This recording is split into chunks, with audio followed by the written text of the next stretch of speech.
Viernes, 21 de febrero de 2025. Materia constitucional. Tesis jurisprudenciales y aisladas.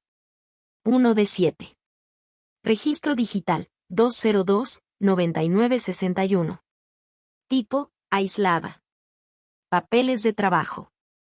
El artículo 28, fracción I, apartado A, del Código Fiscal de la Federación, al no definirlos, no viola el principio de legalidad tributaria. Legislación vigente en 2020. Hechos. Se demandó la nulidad de la resolución determinante de un crédito fiscal por concepto de impuesto al valor agregado, su actualización, recargos y multa. El Tribunal Federal de Justicia Administrativa reconoció su validez. Al estimar legal el requerimiento del papel de trabajo en el que integrara a detalle el monto de los pagos efectuados a sus proveedores residentes en el extranjero, a los que hubiera retenido dicho impuesto. En amparo directo se reclamó el artículo 28, fracción I, apartado A, del Código Fiscal de la Federación, vigente en 2020, con el argumento de que no establece qué debe entenderse por papeles de trabajo, ni cómo deben integrarse o qué información deben contener, lo que contraviene su derecho a la legalidad. Criterio jurídico. Este tribunal colegiado de circuito determina que el artículo 28, fracción I, apartado A, del referido código, al no definir la expresión papeles de trabajo, no viola el principio de legalidad tributaria. Justificación. La Suprema Corte de Justicia de la Nación ha sostenido que si bien es deseable que en las leyes no exista ambigüedad ni confusión, lo cierto es que no existe fundamento constitucional o legal que obligue al legislador a definir cada vocablo o locución utilizada en las leyes que expide. Conforme al artículo 5 del Código Fiscal de la Federación, el precepto reclamado no debe interpretarse de manera aislada, sino que debe acudirse a la norma reglamentaria y, en su caso, a las disposiciones de carácter general que emite el Servicio de Administración Tributaria. El artículo 33, apartado A, del Reglamento del Código Fiscal de la Federación clarifica y especifica cuáles son los documentos que integran la contabilidad y su apartado B señala cómo deben ser los registros o asientos contables.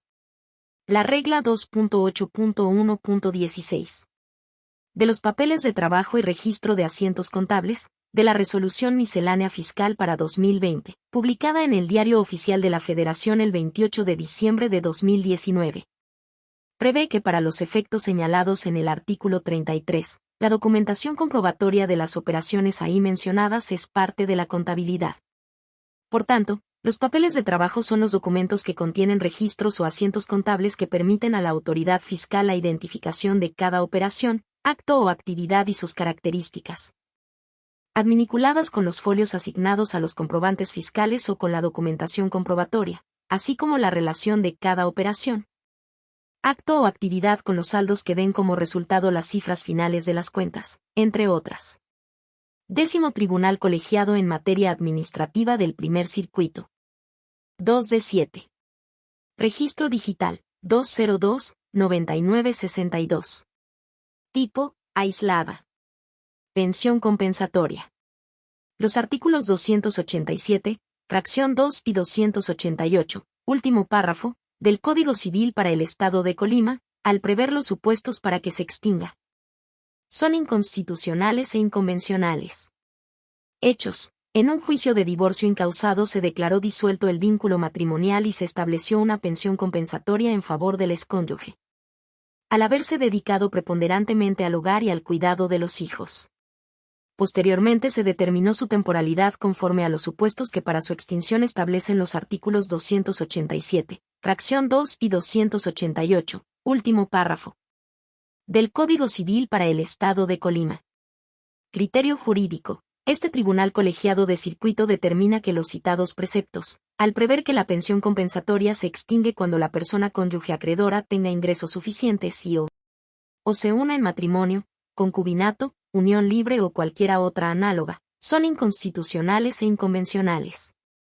Justificación. De los criterios emitidos por la Primera Sala de la Suprema Corte de Justicia de la Nación, se advierte que la obligación de dar alimentos tratándose de la disolución del vínculo matrimonial, pensión compensatoria o pensión alimenticia en razón del divorcio, encuentra sustento en el imperativo surgido del desequilibrio económico que suele presentarse entre los excónyuges al disolverse el connubio, que coloca a quien se dedicó preponderantemente a las labores del hogar y al Cuidado de los hijos en una situación de desventaja, ante su posición en la estructura familiar que le impidió dedicarse a una actividad remunerada en la que pudiera hacerse de recursos propios inclusive, de realizar o terminar estudios profesionales que le facilitaran la entrada al mundo laboral.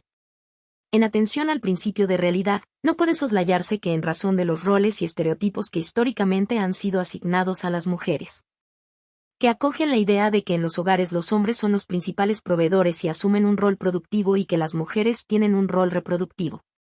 Son ellas quienes preponderantemente se dedican a las labores del hogar y el cuidado de los hijos. Si bien la citada legislación civil es aparentemente neutra, en tanto que no hace distinción expresa respecto de a quienes van dirigidos los supuestos para acceder, en su caso, para que se extinga la pensión compensatoria. Lo cierto es que señala que una de las condiciones para obtenerla es que la persona cónyuge se haya dedicado preponderantemente al hogar, rol que ha sido asignado esencialmente a las mujeres, lo que vulnera el derecho a la igualdad formal en su vertiente indirecta, puesto que su impacto es desproporcionado para ese grupo poblacional. Así, las condiciones que establecen los aludidos artículos para conservar la pensión compensatoria invisibilizan el estatus de las mujeres acreedoras alimentarias y colocan a los hombres deudores alimentarios en una posición hegemónica, lo que se traduce en una visión anacrónica y androcéntrica del legislador, que impide a las mujeres alcanzar real y efectivamente una paridad de oportunidades en el goce y ejercicio real y efectivo de sus derechos humanos a una igualdad sustantiva y a la no discriminación.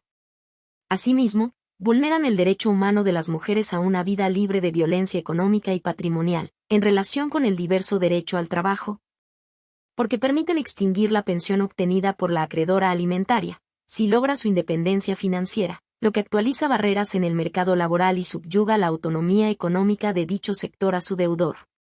De igual manera se viola el derecho humano de las mujeres al desarrollo de un proyecto de vida, en tanto que inhiben la facultad natural de la persona a ser individualmente como quiere ser, quebrantando su libertad de contraer matrimonio, unirse en concubinato o cualquier otro tipo de relación análoga.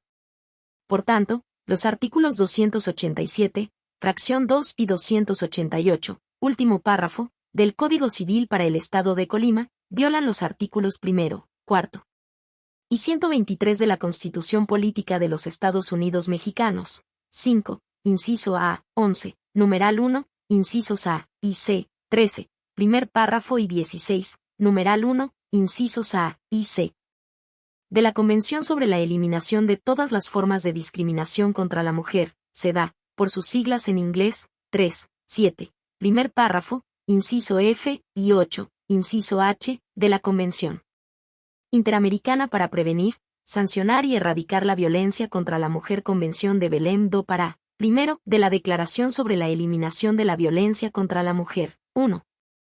17 y 24 de la Convención Americana sobre Derechos Humanos, así como 3 y 23 del Pacto Internacional de Derechos Civiles y Políticos. Tribunal Colegiado del 32º Circuito. 3 de 7. Registro Digital, 202-9981. Tipo, aislada. Régimen pensionario.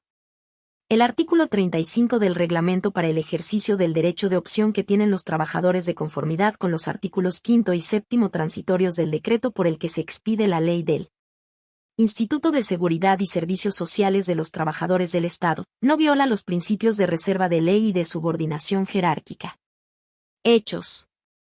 Una persona reclamó en amparo directo la sentencia que reconoció la validez de la resolución que le negó el cambio de régimen pensionario al previsto en el artículo 10 transitorio del decreto por el que se expide la ley del Instituto de Seguridad y Servicios Sociales de los Trabajadores del Estado, publicado en el Diario Oficial de la Federación el 31 de marzo de 2007. Y se le informó que le correspondía el de bono de pensión, al haber suscrito el documento de elección a que alude el artículo 26 del citado reglamento dentro del plazo ampliado que para tal efecto se otorgó. El quejoso planteó la inconstitucionalidad del artículo 35 del reglamento mencionado, que establece que con el fin de respetar el ejercicio del derecho de opción a los trabajadores que al 30 de junio de 2008 no hayan comunicado a través del documento de elección el ejercicio de dicho derecho, se les extenderá el plazo para hacerlo hasta el 14 de noviembre de 2008.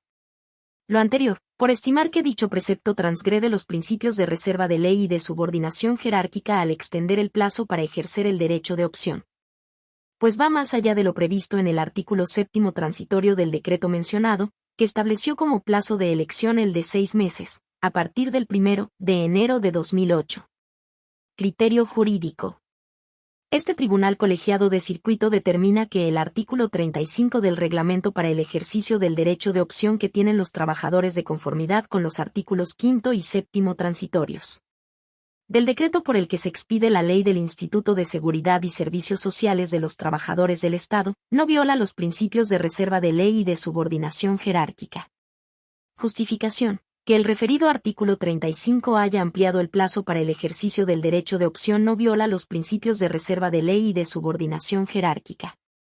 No crea alguna figura jurídica ajena a lo que fue materia de la ley reglamentada, ni establece derechos u obligaciones que se trasladarán a la esfera jurídica de los particulares, sino que reglamenta un aspecto relativo a la temporalidad de un derecho previsto en la ley, que no excede de su contenido, en tanto que no deroga, limita o excluye lo previsto en la norma legal, pues solo complementa lo ordenado en la ley de que se trata en lo referente al plazo en el cual los trabajadores podrán elegir su régimen pensionario.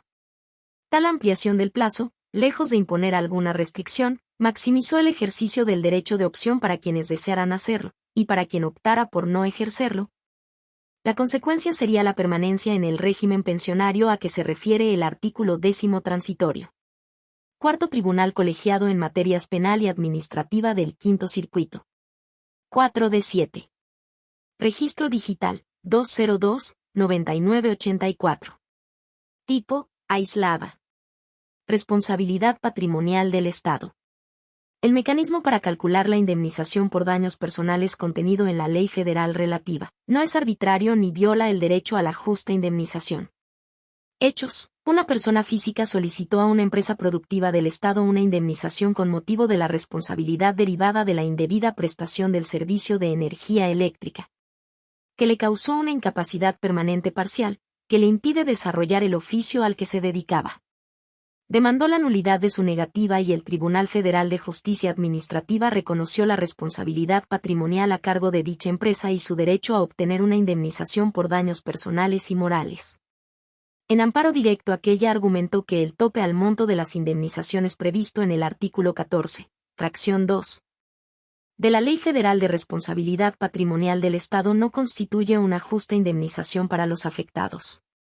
Criterio jurídico. Este tribunal colegiado de circuito determina que el mecanismo para calcular la indemnización por daños personales contenido en la Ley Federal de Responsabilidad Patrimonial del Estado, al remitir a la tabla de evaluación de incapacidades prevista en la Ley Federal del Trabajo, no es arbitrario ni viola el derecho a la justa indemnización.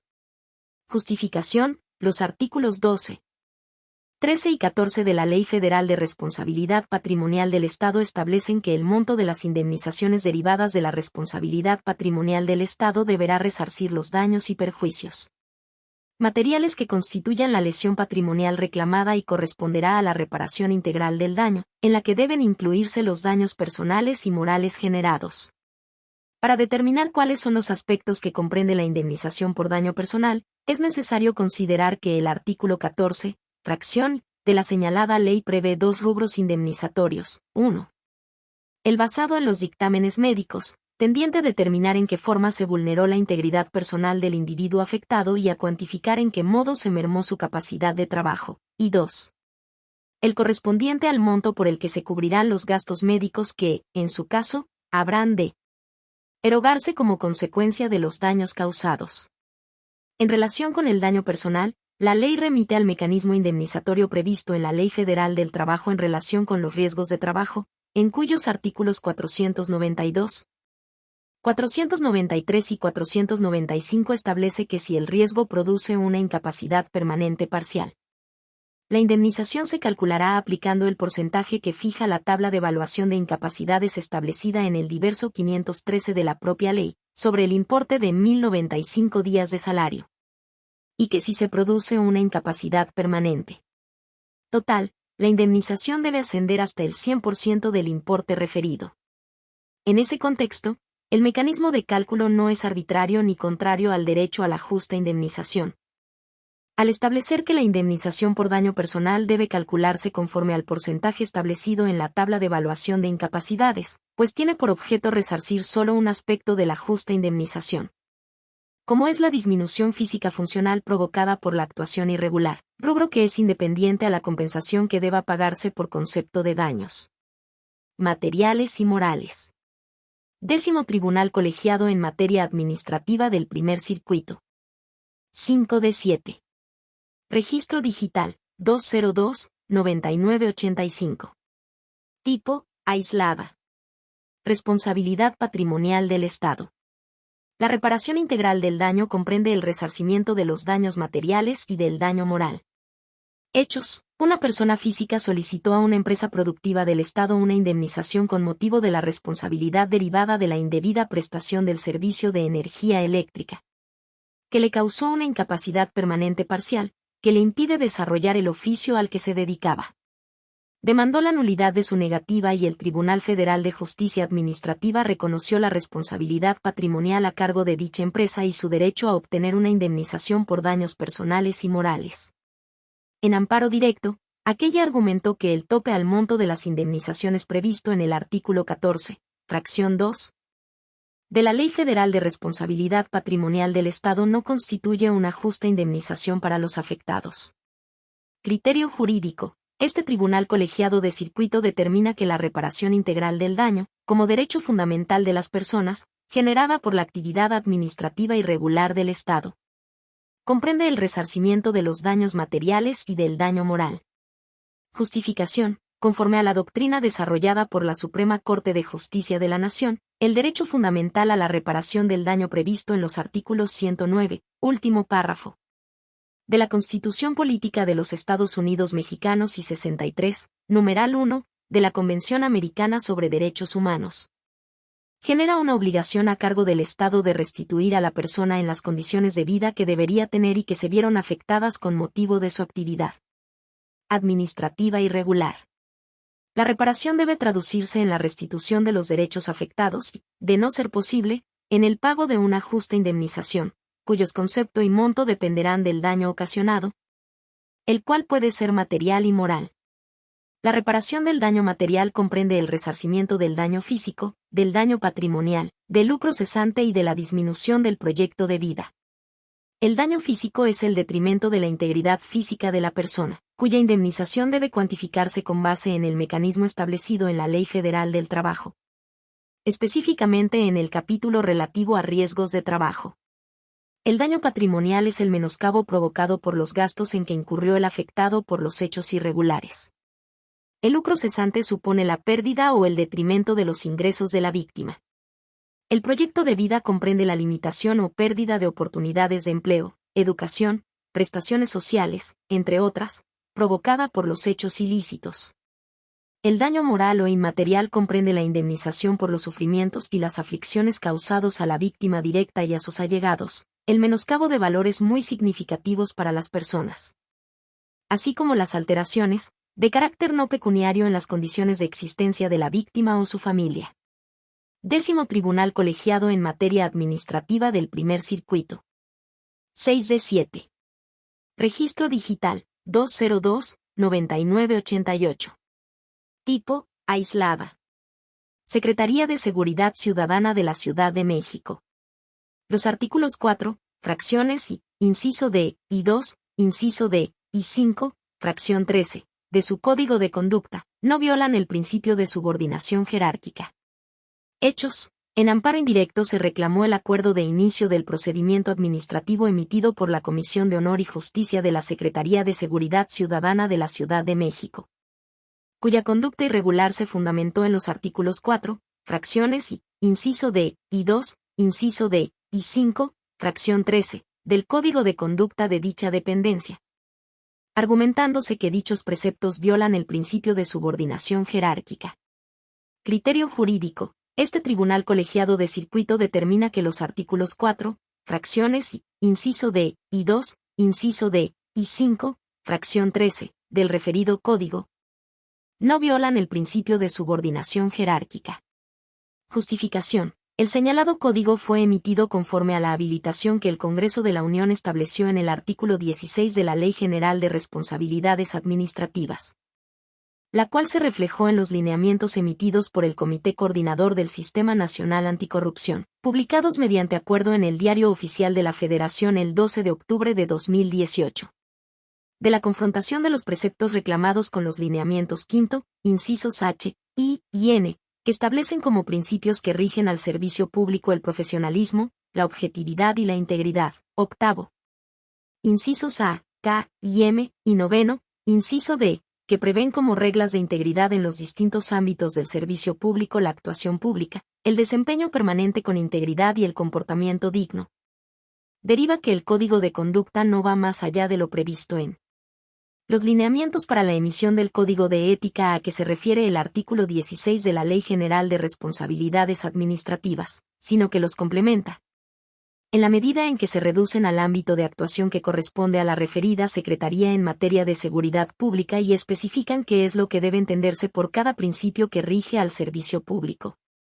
Tampoco se advierte que establezca algún nuevo supuesto de exigencia de conducta por parte de las personas servidoras públicas, de aquellos que se dispusieron mediante los indicados lineamientos, sino que refleja los principios constitucionales y legales que rigen el servicio público y atiende al catálogo de valores y a las definiciones que el indicado comité determinó y limitó.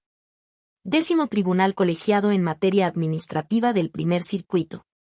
7D7. Registro Digital. 202-9989. Tipo, aislada. Secretaría de Seguridad Ciudadana de la Ciudad de México. Su titular no viola el principio de reserva de ley, al expedir su código de conducta. Hechos. En amparo indirecto se reclamó del titular de la Secretaría de Seguridad Ciudadana de la Ciudad de México la expedición del código de conducta de dicha dependencia, publicado en la Gaceta Oficial Local el 8 de mayo de 2019. En revisión se argumentó que no se señaló la normativa que lo habilitara para expedirlo. Criterio jurídico. Este tribunal colegiado de circuito determina que el titular de la Secretaría de Seguridad Ciudadana de la Ciudad de México no viola el principio de reserva de ley al expedir el referido código. Justificación. El Congreso de la Unión estableció en el artículo 16 de la Ley General de Responsabilidades Administrativas la habilitación del Secretario de Seguridad Ciudadana para expedirlo, la cual se reflejó en los lineamientos para la emisión del Código de Ética a que se refiere dicho artículo, emitidos por el Comité Coordinador del Sistema Nacional Anticorrupción, publicados en el Diario Oficial de la Federación el 12 de octubre de 2018, adoptados en el Código de Ética de la Administración Pública de esa entidad federativa, publicado en su Gaceta Oficial el 7 de febrero de 2019, emitido por el Secretario de la Contraloría General Local, cuyo artículo segundo transitorio, conforme a la habilitación contenida en el lineamiento 13º, a su vez, habilita a los entes públicos de la Administración Pública de la Ciudad de México para publicar en la Gaceta Oficial su respectivo Código de Conducta. 10º Tribunal Colegiado en Materia Administrativa del Primer Circuito.